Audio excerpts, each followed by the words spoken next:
Saint Greta, as we call her, or the Time Magazine Person of the Year, as Time Magazine calls her, even though Time Magazine readers overwhelmingly voted that that honor should be bestowed on the young people of Hong Kong, who have stood firm against Beijing's tyranny, defended democracy and freedom at the costs of their own, at the risk of their own lives. Well, Greta, she sailed in a yacht from America to the global warming conference in Madrid, so surely that makes her the most amazing person in the world. Yeah, not really, but we have sent the only two skeptical journalists in all of the world to cover the global warming conference that the UN hosts every year. This year it's in Madrid, Spain. It was supposed to be in Santiago, Chile, but alas, that city is in flames as the people rise up against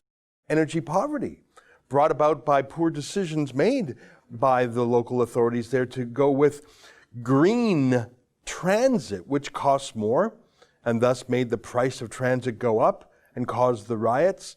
I think it's quite poetic that the global warming conference was moved because of riots against the global warming agenda. Joining us now via Skype from Greta Central, Keean, Bexte, and Sheila, Gunn, Reid. Good to see you guys. Hey, boss. Good to see you too. Well, give us an update. Sorry for that long introduction. I just can't even, part of me can't believe that Greta is held up as the best of anything, but really, when you think about the politically correct mindset, of course she was, because she is the battering ram for the globalist, environmentalist, green agenda. So of course she's the person of the year. Yeah, this was to be expected, but you know as well as I do, the history of Time Magazine's Person of the Year used to be Man of the Year back in 1930-something when they picked some undesirable man. They don't have the best taste as far as I'm concerned. And when you compare Greta Thunberg to the millions of people marching in Hong Kong, I've seen them both. And I know who I'm impressed by. I'm impressed by the people who stand up against the Communist Party of China when they risk their own lives, when they risk being sent to a gulag, when they risk being raped in prison by police officers. Greta Thunberg, on the other hand, doesn't risk anything. Greta Thunberg is just raking in the dough, raking in the fame, and there's no risk to her. Yeah. Well, and what does it say about Time Magazine that they're choosing this young girl as their Person of the Year over the Hong Kong protesters? One of these groups or one of these people is advocating for more centralized government, more government control over your life, and the other group, that the Hong Kongers, they're marching for less government control, less freedom. They're marching for liberty when all the solutions to the things that Greta thinks are problems means more government and fewer rights for everybody. Yeah, that's a very good point. Now, Sheila, this is, if I'm correct, your fourth global warming conference that you've covered for Rebel News. I'm really glad. You're an old pro.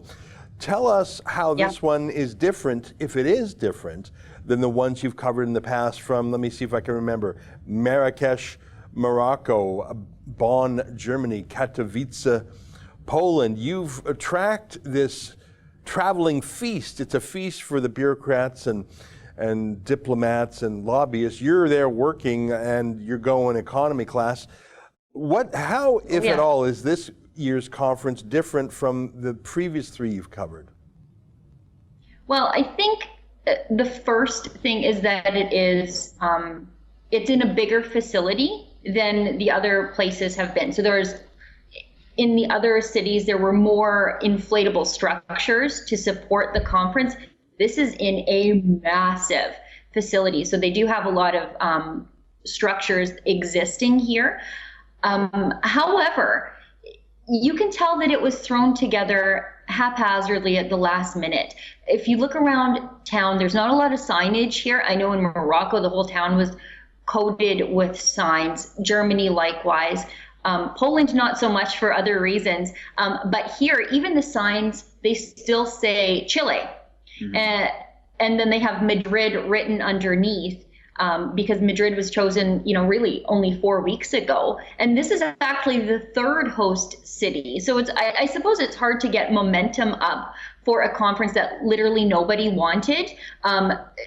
Originally, this was intended to be in Brazil, and then Brazil elected their version of President Trump, President Bolsonaro, and he said, we're not having this conference here. We don't want it. We're setting our own way. We're going our own way in the world. And that's how it ended up in Chile. And as you rightly pointed out, they are having energy poverty protests that have turned out to be deadly. So I guess the people who want to make energy more expensive for literally everybody on the planet thought it might be an optically bad idea to continue to hold it in Chile. So they scrambled and found a location here in Madrid. I was actually quite convinced that it would go back to Bonn, Germany, where the head of the UN climate change operations are. But they did find a place here. But it's festive inside, but when you're in the rest of the city, you would not know that this conference is happening.